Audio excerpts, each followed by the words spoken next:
Welcome to the Old Souls and Seekers podcast, brought to you by Satori Prime.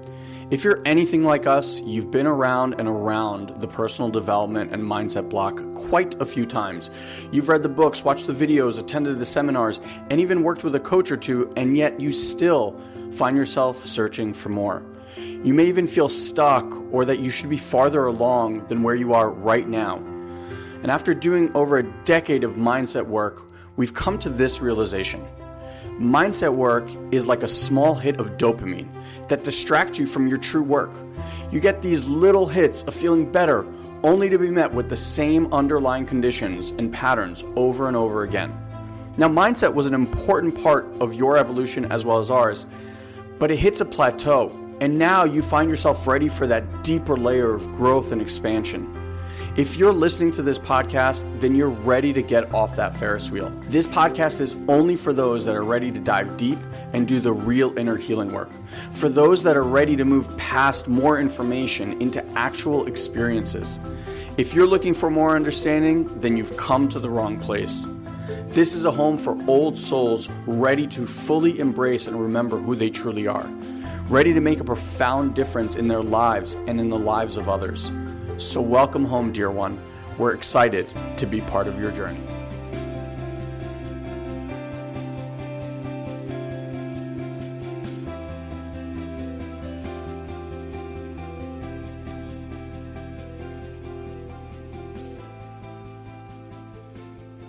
You guys continuously struggle with this area of your life.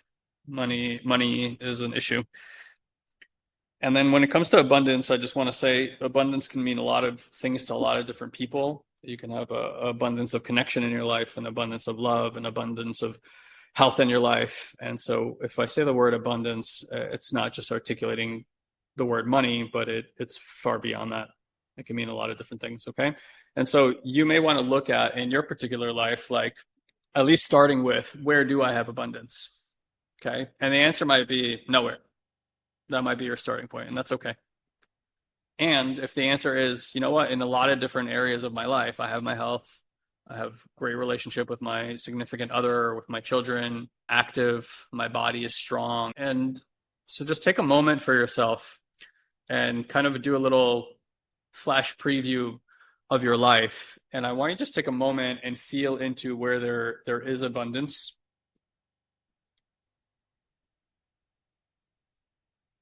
And then find a particular associated feeling with that abundance. Like, where does that live?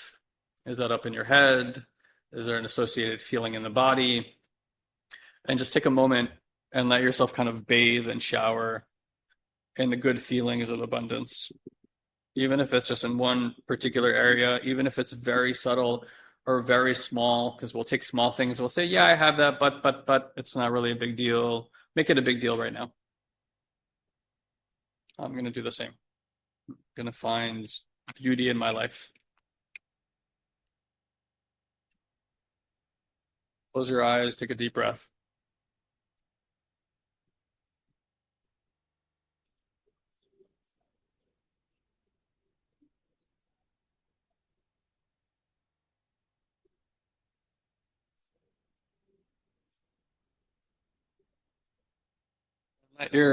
Let yourself just marinate in that. And whatever it is that you're feeling, let that feeling go all the way through. So all the way down, all the way to the cellular structure of your body. And notice, if you can, that even the cells hold tension. And so what would it be like to intend or consciously choose to even let the cells of the body soften, loosen, permeate the membranes, and let them receive this signal of gratitude? They're all the way down there. You can still send a signal of gratitude down there.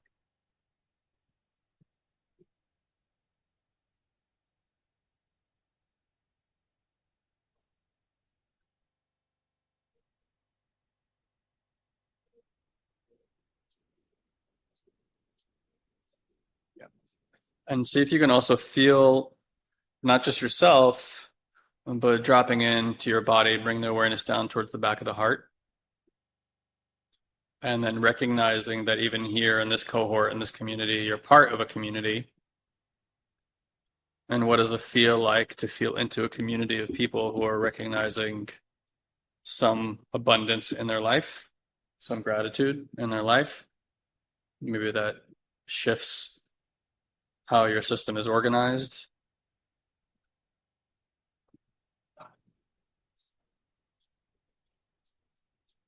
And if you're struggling to find anything in your life that you feel grateful for or abundant around, then leverage the group field.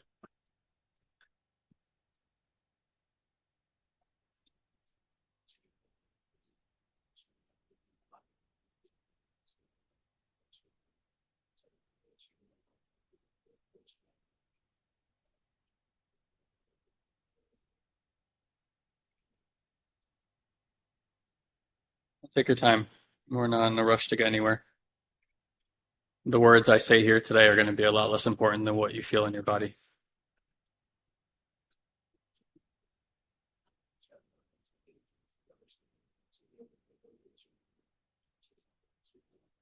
So just for a moment, hopefully that helps you ground your system a bit and get some resource into the system.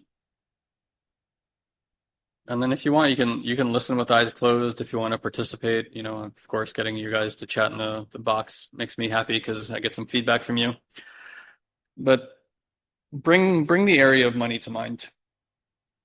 And then simultaneously, don't just bring it to mind, and don't bring it in with like the pain and the hardship. Just kind of let money, not the concept, but the feeling of money, the system of money, kind of just be around your system, and then notice what happens in the body as you do. So I'll just point at what I'm feeling. For some of you guys, is there's a collapse in the center channel in the solar plexus. Something is defending itself or fearful. See if that's true. Yeah, Ian's saying I feel tightness around my chest with the subject. The idea of behind the heart is difficult to envision. If anybody else wants to just chime in on what they're experiencing interpersonally, I would love to get your feedback also. So, what comes up for you around the area of money? How does that feel in the system? Is it open and expansive? Is it restrictive? Is it neutral? What is it? What is that we're experiencing? John is saying he's behind the heart. And Jennifer is saying, I feel that as well. I'm assuming she means tightness in the center channel there. So I just want to point to the sensation of it. Yeah, John's saying he's feeling powerless. Squeezing in the heart and palpitations for Pamela. Right. So obviously, just from what you guys are sharing, I would not associate any of those descriptions as something that feels, quote, positive, right? But yet there it is. The system of money is a very interesting thing. It's actually saying tension in the solar plexus as well. So like there's to say it this way, it's kind of funny, an abundance of conditioning around this area of money. Okay. And it seems to be that we are left purposefully ignorant about this specific area. And it, just like spirituality, just like health, there's so many areas of life that are really important. It's like the systems that we live in, leave it up to the individual to investigate and get curious about on their own to try to figure out what's happened, right? All this conditioning that we're given, all this subconscious conversations about what's possible and not possible. And for those of you guys that know my and Ilan's story, it's like we were far from born into any wealth, any sort of business acumen. We moved to the States from Israel in 1989. Both my parents were under Russian oppression growing up. My father's from Riga, Latvia. My mom is from Chernovtsi in Ukraine. And in 1977, they escaped the USSR. They moved to Israel. They lived there for 13 years. Had myself and my brother, and at the age of 5 and 7, we packed up everything, left our entire family, and moved to the States in 1989 with, as the story goes, just a few suitcases. We lived in a bi-level house. And so we had the bottom floor in the basement, and another family actually had the second floor. And we would write every dollar we would spend, or that my parents would spend at the time, on a calendar, on every day of the calendar. And so they would do the math and hopefully have enough for rent at the end of the month. And we lived off $1,600 a month as a family of four for quite some time. So like that's the conditioning I come from. Okay. And through my teenage years, I was wrought with anxiety, depression, thought about suicide a lot, acted on it here and there. And at 19 years old, I got dropped into a course kind of by accident, had some significant major breakthroughs around my thinking, around the stories I had generated in my life. And that was the beginning for me. And that sparked literally a completely new path of existence. And so I will be 40 years old in September. And so now I will have spent half my life in this conditioning, and then the other half of my life in undoing the very conditioning I got the first 20 years. And that also goes for the area of money. And for those of you guys that don't know the Satori Prime story, I won't tell the whole thing, but Ilan and I came from a background, at least in my early 20s, of being lenders in commercial real estate. We were on the front lines in 2008 when the housing bubble crashed, and we watched this company that we helped birth burn to the ground in about 18 months, and basically went from being fairly well off to completely broke within an 18-month period. Ilan's house was in foreclosure. I moved back in with my parents. I had $400 left in the bank. I knew I wanted to do something with what I was doing in the mindset personal development space. I had found this opportunity that cost $397. I had $400 in the bank. I thought that was kismet, so I used that money to invest in this educational thing, and that's what got me started with getting online. And we've been now our company's been online for about 12 years. So that's the very, very short version of the story. But my point here is that the conditioning I came from around business, around taking risks, around money, did not translate very well to having money come easy. The only thing that I knew, like probably many of you, is work really, really hard. Okay. And for many years I did that, and we did fairly well doing that, to be honest. And as I reflect on that, I look at today and I see that working really, really hard is not necessarily the way to get there. In fact, I know plenty of people work really hard and are very poor or have very little. And there are very few people that work really, really hard and make a lot of money. So I always say that the people working really hard that make money are the exceptions to the rule. If working really, really hard worked, it would have worked already. So we really want to consider that if we take away the identity of money, and why don't you guys just do this for a moment? See if you can, again, see what it's like to unhook from here. Like, so if you're looking at the screen right now, this is where most people locate their awareness. Okay. So choose through awareness to come out here. Like, bring your awareness away from the center of the head.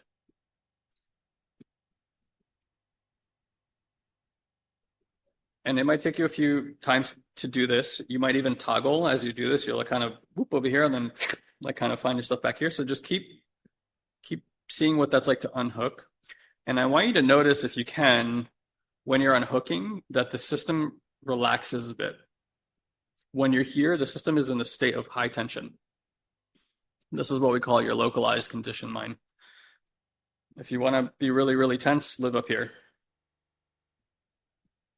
If you want to begin this process of unhooking from your conditioning, then it is not a thought. It is an actual thing you have to get, not have to, you get to intend, relocate your awareness away from the conditioning.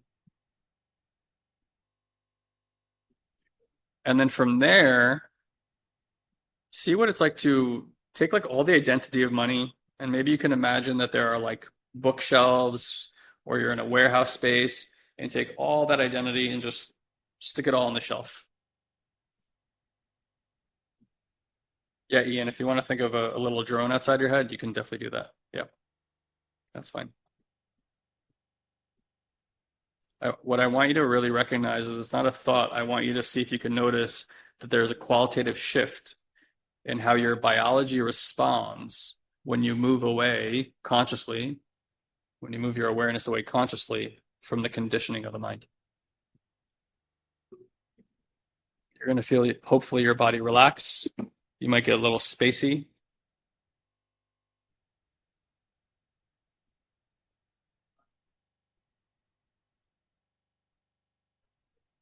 And again, noticing the space. Jennifer's saying she's feeling lighter. The whole space feels lighter.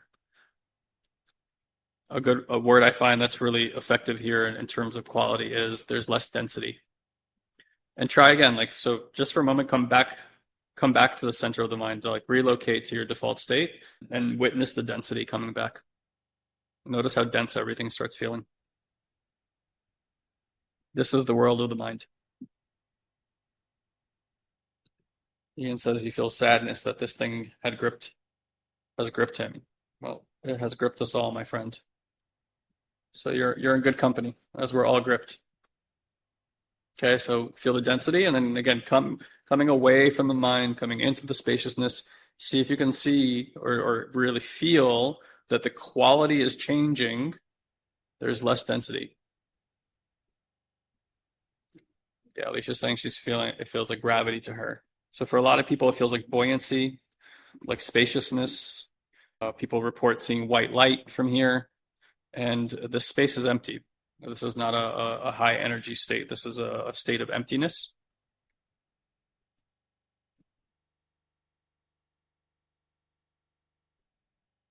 And again, I want to remind you, we put the identity of money on the shelf, and just investigate for a moment, get curious from awareness, like bringing in with intention money, but not the story about money. Just feel into it. Like feel not into the system, not into the economics, not into the politics, not into the recession or a boom or the swings. This is all that stuff is just a pendulum swing, right? Anybody who gets involved in the pendulum, you go for a ride. That's the reality. Everybody who's poor is on one side of the pendulum, everyone who's rich on the other side of the pendulum, and we swing. And it's a really, really, really strong, alluring, dare I even say sexy system at times. It's extremely easy to get identified and get pulled into the game. So you got to choose to consciously disidentify and pull your awareness away from that system. See what it's like when you do that.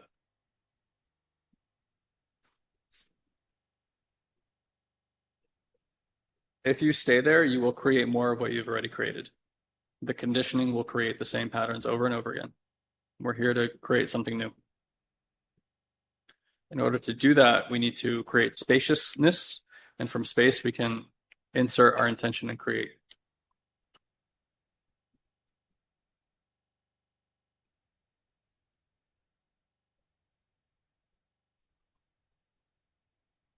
So just investigate, what's the purpose of money?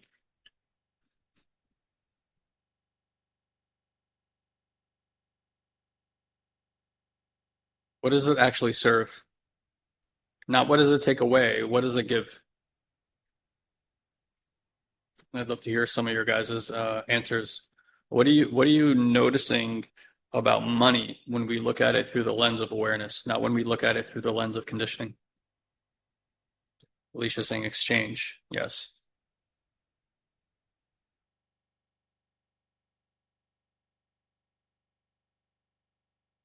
Anybody else? No wrong answers. It's just your investigation. A means for exchange. Sure. Money gives safety, freedom. Anybody else? Peace of mind. Sure. So just as again, curiosity, all great answers. Foundation, peace of mind, freedom. I think these are all very logical answers. And could we have exchange, which we've had prior to money, right? We had barter. Could we have exchange? Could we have safety? Could we have freedom? Could we have peace of mind? Could we establish a foundation? Could we give and receive value? Could we have fun? And could we have expansiveness all without money? Or are those things possible? Yes or no?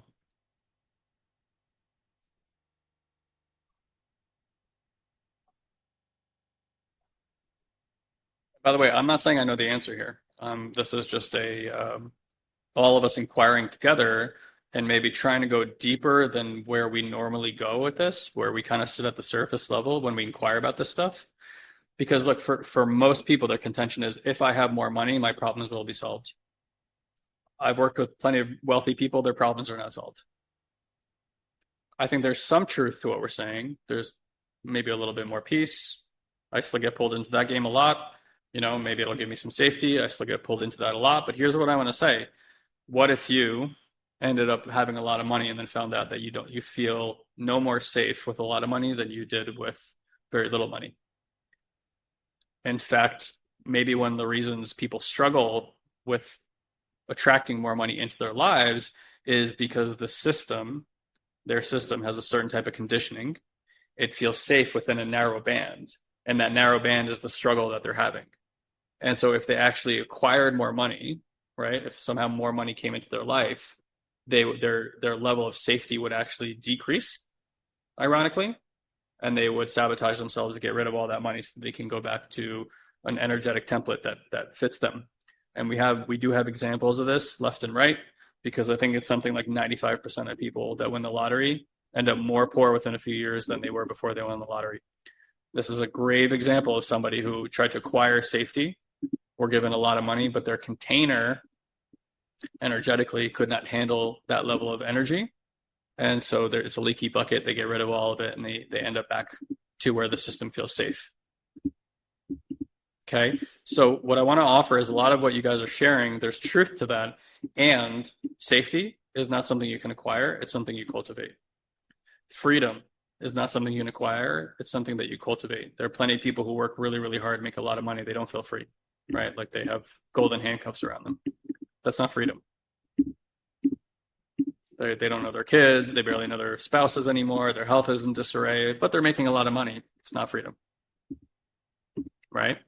So just something to note is perhaps what most people are looking for in order to change our energetic composition.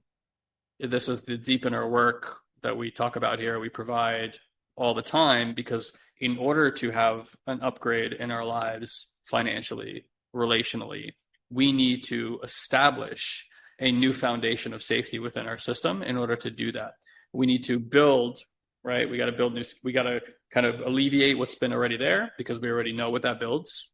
That's the lives that we're in right now. That's what that energy produces. That's what that energy creates. That's what that energy supports. That's what that energy allows.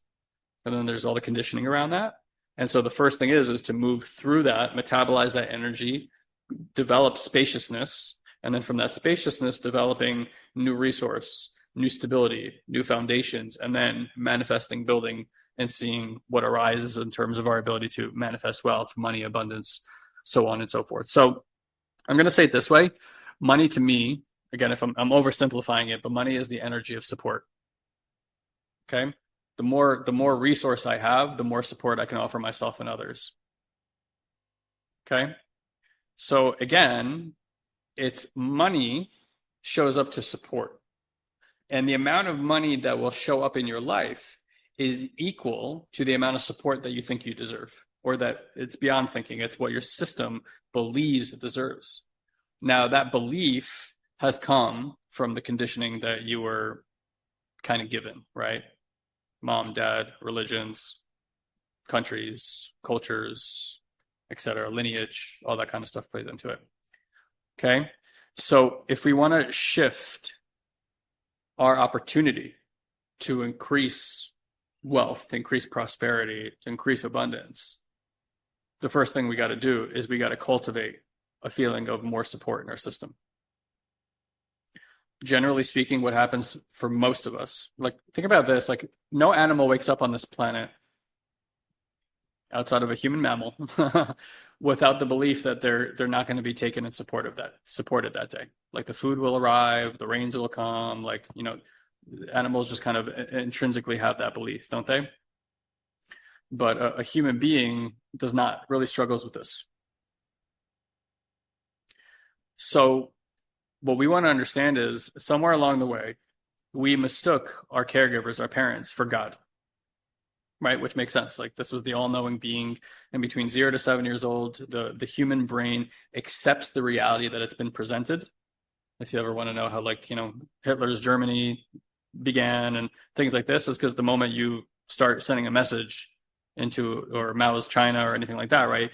The way that's done is you take a generation of kids from 0 to 7, you tell them what reality is, and the brain fully accepts that reality, no questions asked, right? And then after that, the disappointment begins. And so if you blame the parents, for example, in like an authoritarian government, the child will move away from the parent and move towards the state, for example. And that's done in subtle ways, even in America, all the time. So my point here is that at some point that disappointment came, and we stopped believing that support was available to us. But it wasn't just like mom and dad. This was like all of support, like divine intelligence doesn't support me. There's no energies that support me. And this leaves you in a game where you are by yourself with no one to help, and no one is coming. And somehow this little boy or little girl has to figure out how to survive in that world, this lonely world without support. And so as a response to that, what do? They work really, really hard, or they go and get all the degrees, or they do all the things that people say that provide safety and support, only there to quickly find out that those systems don't provide either or. And again, I'm just going to say that for most people that experience it, they look outside of themselves. What can I do with my life? Who can I become out here that will generate and create more of that in my life? And that doesn't work. There is no hiding from your inner experience. You can lie to yourself till you're blue in the face. Your inner world knows the truth. You know the truth. You can lie to everybody else. You can even lie to yourself. But the inner world knows the truth. And so, again, close your eyes for a moment here. Take a deep breath. And drop down into your system. And just intuitively, on a scale of 1 to 10, you're looking for what's your thermostat for support. 1 being like, my thermostat is so really low. I don't believe support is there for me at all. No one is there. No one shows up. I'm all by myself. 2, 10, I'm fully supported. Everything is provided for me. God is good. People show up. No concerns at all. So just feel into that. And then in the chat box, give me a 1 to 10 rating on your experience. Jennifer says 6, 5. And no judgment with wherever you are, guys. And if you feel judgment arising in your system that you somehow should be doing better, I want you to find that part in your system and just offer it some compassion and love. And be like, I see you. I thank you. I see that you're concerned, and I'm right here with you. Desiree is saying 3, Sanella saying 8, Pamela saying 6, Simona 5, Alicia 7, Claudia 4, Sasha 7, 9 for the divine support for John, 2 for the earthly plane. Got it. Okay. So let's take an average of those two, and let's say you're roughly at like a 5.5 or so. Beautiful. So look, this is the work, right? It is not about, hey, let me go try to find something else to do that's going to make me work really hard. How many of you guys have tried something like that? I still get lost in these games. It is a powerful matrix that we live in, right? This simulation is very, very strong, and you can get very, very easily pulled into what's going on. Again, I call these, I've learned that these things are called pendulums. They're basically like systems of energy that feed off of energy. In order to do that, it needs to create chaos or a reason for people to pay attention. So check out again what it's like if you unhook, because as I speak naturally, when I speak in language and concepts and insights, your awareness is going to be drawn back towards the part that listens from there. And so again, do this practice, because the more times you rep, the easier it's going to get of coming away from the conditioned mind and finding the spaciousness around your head. And for a moment, disidentify with the idea of support and just directly go into the feeling, into the experience of support. What does it feel like for your system to be supported? And if you're sitting in a chair, I'd recommend, as you find that feeling, actually let your body lean back and feel the support. Like if God had a lap that you can just kind of sit in and melt into and get resourced from, I want you to imagine what it's like to just let your body lean and offer your body and your awareness, like completely letting go and just melting into that support.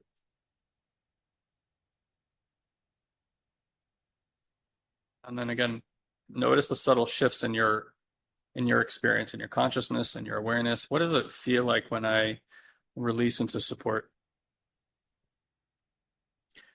And there may be parts that don't believe that you can let fully go. There may be parts that are like, fuck that, support never shows up. I don't want to be disappointed again. I don't want to believe again. I don't want to trust again. It's too much. I've done this before. Fuck you, guy. Like whatever it is that is there, include everything in this experience. Whatever is arising, be with it. And be with it from a place of compassion and awareness. So don't try to change it. Don't try to fix it. Don't try to make it go away. Let the emergence of your experience be there. Be as it is. Do not change a thing.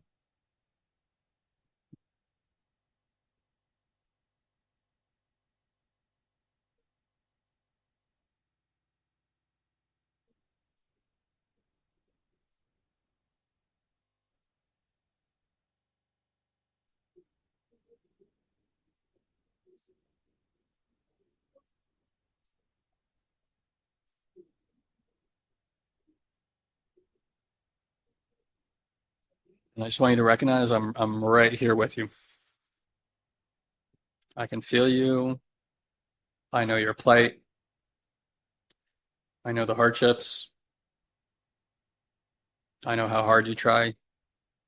I know how disappointing and heartbreaking experiences and relationships can be. We all do. You're not by yourself.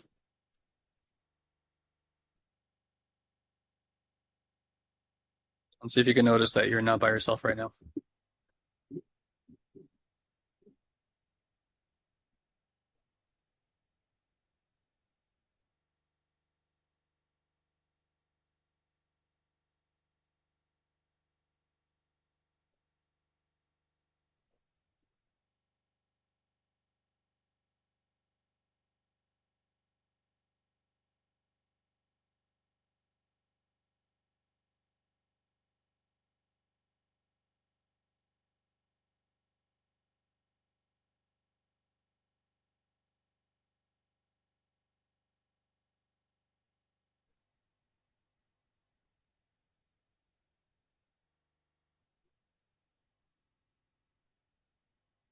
You keep feeling into that you're not here by yourself.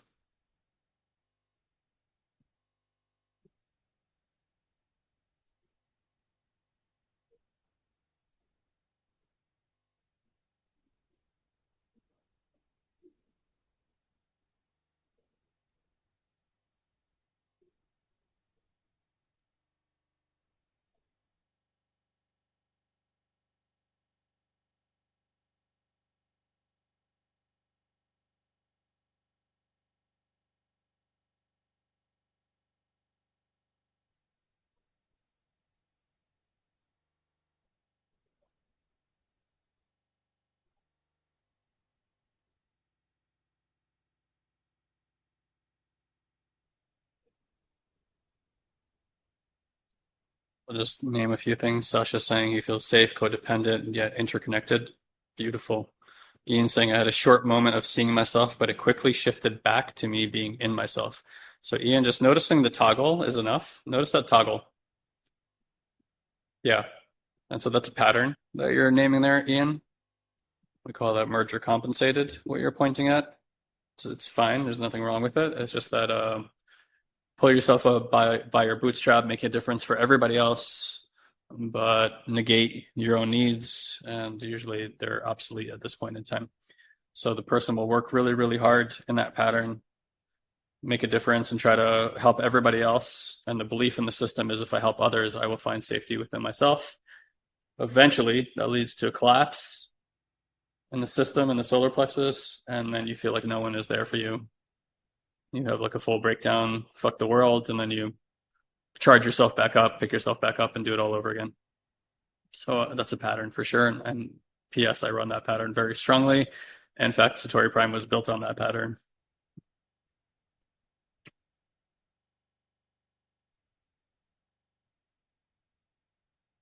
Yeah, John is saying I feel the support, but I don't trust it.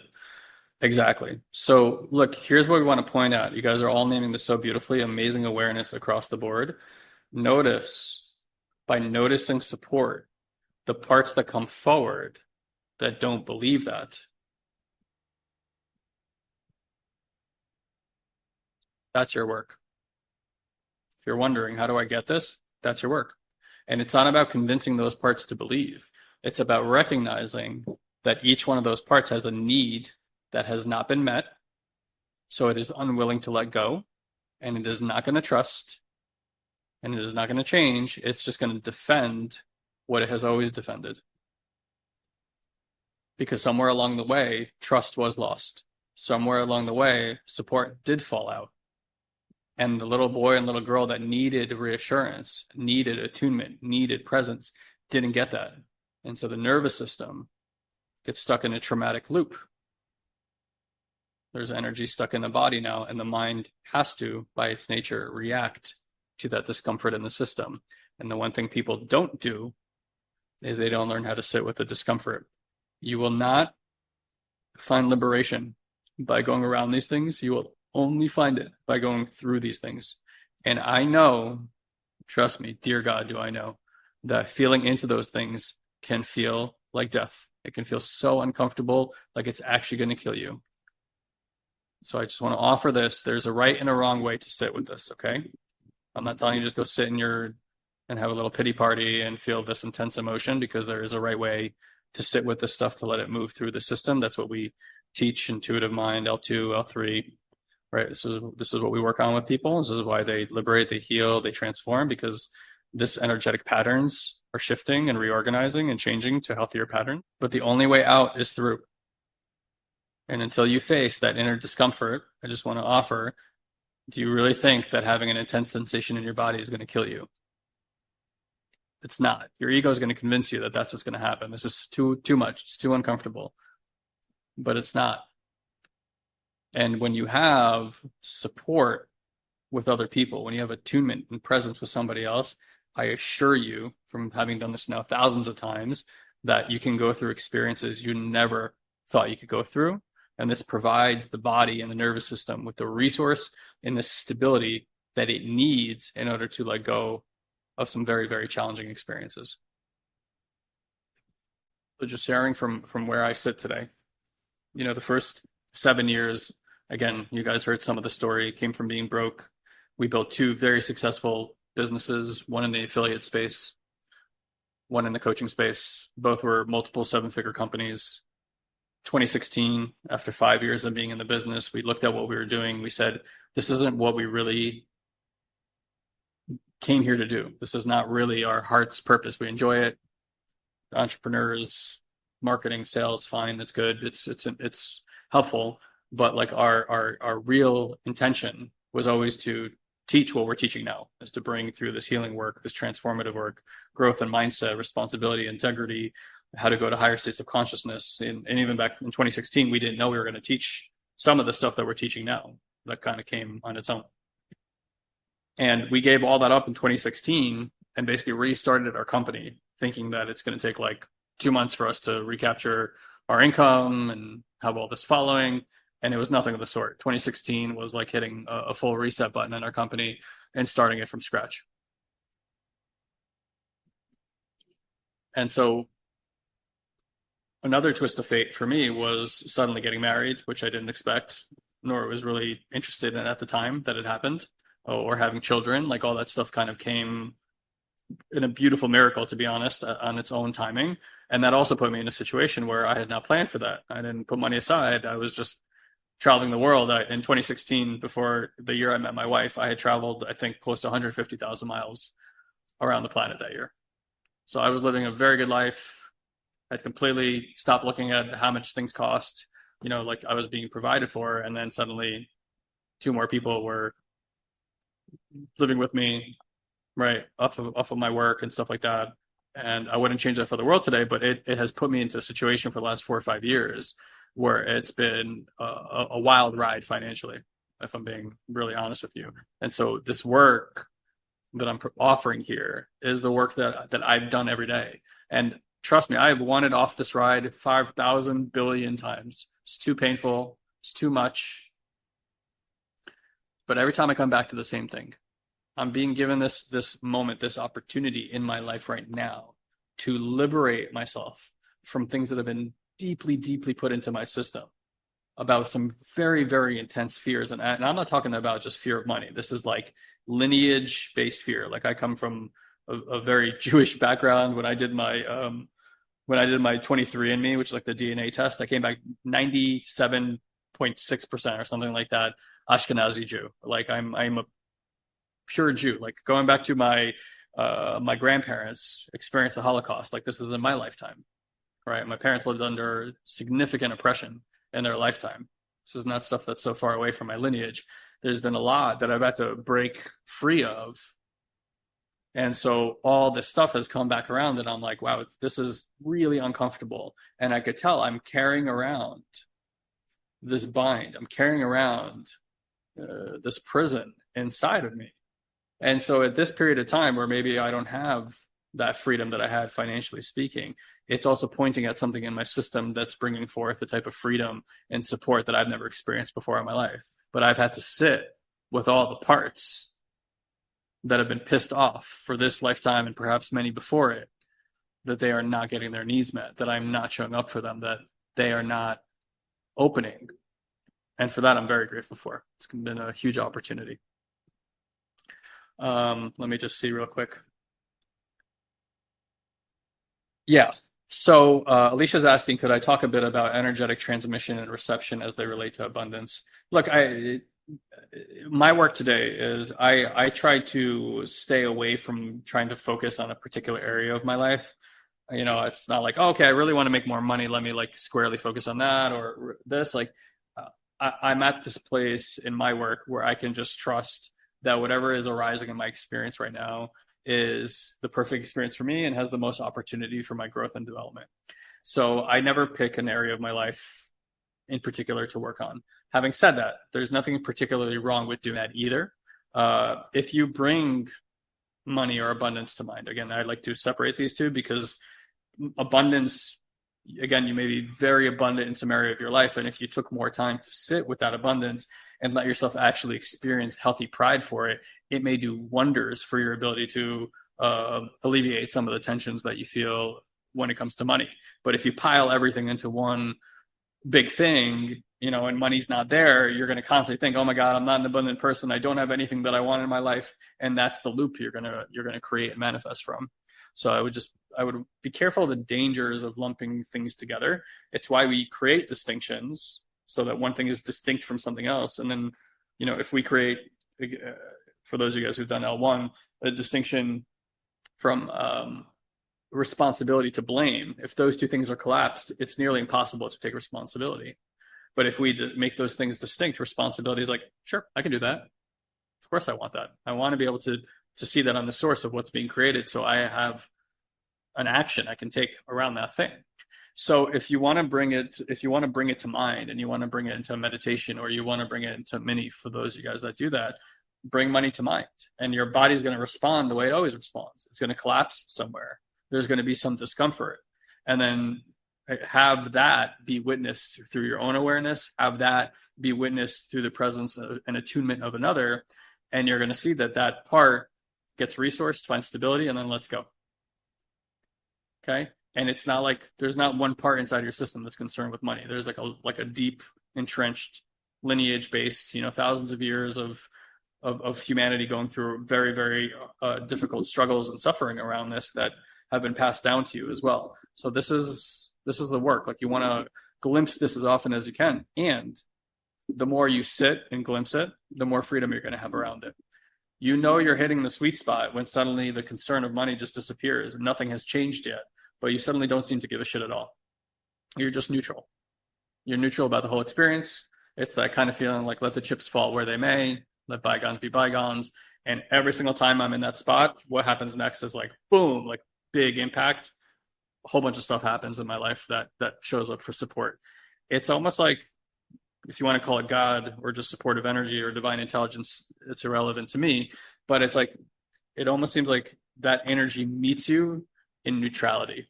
It meets you when you've detached. But again, it's not just like, okay, I'll detach. You may have had that thought, but your body is not in alignment with that. It feels this deep resonance to defend itself over what has happened before. And it has certain patterns that it runs. If you want out of those patterns, you have to face those patterns. You actually have to sit with those patterns, deeply sit with them, and not try to change them. Just witness and observe, and you'll see your body will work through the patterns completely on its own. Okay? Ian said, it's just my view, but I feel it's not coincidence we're all on this call today. I agree. Certain things are happening right today that were put there for us to react with and come here to find out what to do. I agree. I recently was listening to someone speak, and they said the 2012 gate, right? Once we move beyond that, up until then, that was the age of darkness for humanity. We have now been sitting in for the last 11 years or so in the age of light. Okay, the age of light doesn't mean everything is hunky-dory. It just means that everything is being illuminated at this time. So all these things that people have these contentions about, oh, this has never happened before, we've never been so divided. It's like, I don't know if you've looked at human history. It's been like this for quite some time. And so like all these dark spots of humanity, I want you to notice, though, they're all being talked about, illuminated, investigated, seen, noticed. And notice that the healing work at the level of community, at the level of community of the global community of humanity, heals exactly the same way as your interpersonal work. It is observed and seen. If you guys want to move and help this energy move through the community of our species quicker, it's observe it and don't react. Be a catalyst for change by being the neutral point that just objectively observes what's happening. For some people, depending on their level of consciousness, the best they can do is go out in the streets and riot and do whatever they need to do to get the energy out. For other people, it's sitting at home, becoming present with, COVID is coming. Fuck, that's really scary. The economy is going to collapse. Fuck, that's really scary. Right? War is happening over there. Fuck, that's really scary. But like, notice for when you become reactive, you're saying that is not an acceptable experience within me. So I need to go enact change outside of me to make myself feel safe.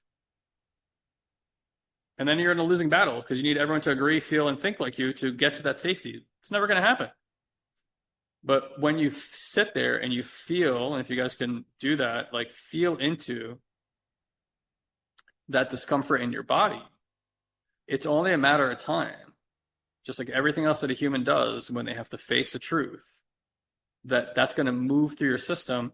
And then you're no longer bothered by that sensation in your body. There's just compassion for it when it arises. You no longer care whether, you're to be compassionate for other people when that arises in their experience as a response to that. And I promise you, everyone around you benefits because you're now sending a different energetic transmission. If I'm around a person who's worried and scared all the time, I am worried and scared because of their transmission. If I'm around a grounded person, I benefit from that. So that's what we want to bring through. We want to become that neutral point. We want to become the objective witness. We want to become the center of love and compassion. And then I'll take this one last question here from Claudia. I think it's not about needing money, but rather we need money to experience this world and experience ourselves in different ways. I think this collecting experiences, hopefully joyful ones, are the reasons we're here on this planet. I couldn't agree more. For me, the collection of experiences, that's what evolution is. And again, it's something we do talk about in Intuitive Mind. I talk about the old model of consciousness, the new model that we're moving into. So I call one the suffering model and one the evolutionary model. Evolving is a process of accepting what's so, of relaxing into the experience. We go down to Colombia once a year. We bring 10 or so people down there to do plant medicine work with ayahuasca with this indigenous family that we've been working with for many years now. And that's what medicine work is. It's to bring you to the point of surrendering.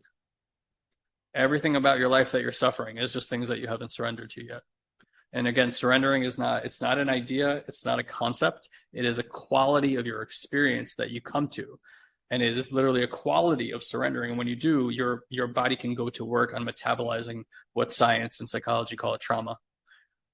Most issues, in my view, please don't take my view if it doesn't fit for your worldview. It's perfectly fine. is that most issues that people have, whether it's mental or physical or psychosomatic in nature, there are absolutely environmental things, genetic things happening on our planet. I don't disregard that, but I think our view in general is pretty limited on what's actually sourcing this. We all know the line "stress is a killer." It is. When the body's in a constant state of tension, it's degrading. And I still want to say, and given even all that, given people who are, really obese and mistreat their body or smoke for many years or drink or live in a lot of stress, still pretty fucking amazing how resilient the body can be, is it not? So it's like, what happens when you start supporting those systems in the proper ways? And that's, guys, again, what this work is all about, is in learning the things that have taken Ilan and I 20 years to learn, and investing an enormous amount of resources, time, and money to find out that there's actually really simple things that we can all be doing on a daily basis and in our communities and working with people. And that's why we have the community structure built in, so you don't have to go figure out how to do it yourself. Is if you go get the support on a regular basis, I'm not saying everything in your life will change overnight, although for some people it does. That happens regularly. But getting that support is like reconditioning your system. Your system has been conditioned a certain way. But take note of how adaptable human beings are in changing environments. Those that don't adapt, suffer, ultimately die. Those that learn how to evolve, they thrive. And it's really our ability to sit with that discomfort at the level of person and at the level of collective that's going to make all this transformation that we all want to happen. Okay? So guys, thank you so much today for all the interaction, for the questions, for the comments. They're amazing. I'm going to throw a few things up here on the screen. Again, if you want to come to our next live event, should be on the screen now. Tap the button right now, because I'm going to put up a second thing that you guys can do in just a moment here. Intuitive Mind live event is coming up in a few weeks. Again, there's a BOGO, buy one, give one ticket for the first time ever. So your ticket is actually worth twice as much if you buy it, and please give it to someone who you know that will really benefit from or care to do this work. You're also going to enjoy having someone in your life that can. Thank you, dear one, for choosing to share a bit of your day with us. We value you greatly. And as a way to give back and help you to deepen these practices, we want to invite you to join our incredible community on Facebook. You can do so easily by going to joinoldsouls.com and ask for an invite. This is our private community where old souls and seekers are able to grow and share their journey with others. We hold exclusive weekly live streams, we answer your personal questions, and offer valuable insights that we won't be able to share here on the podcast. So again, just head to joinoldsouls.com and grab your invite today. And as always, if you enjoy this podcast, please head to iTunes and leave us a review. It's the only way other people can find this show. So if it's making a difference in your life, please share the love. Until we meet again, have an amazing week, dear one.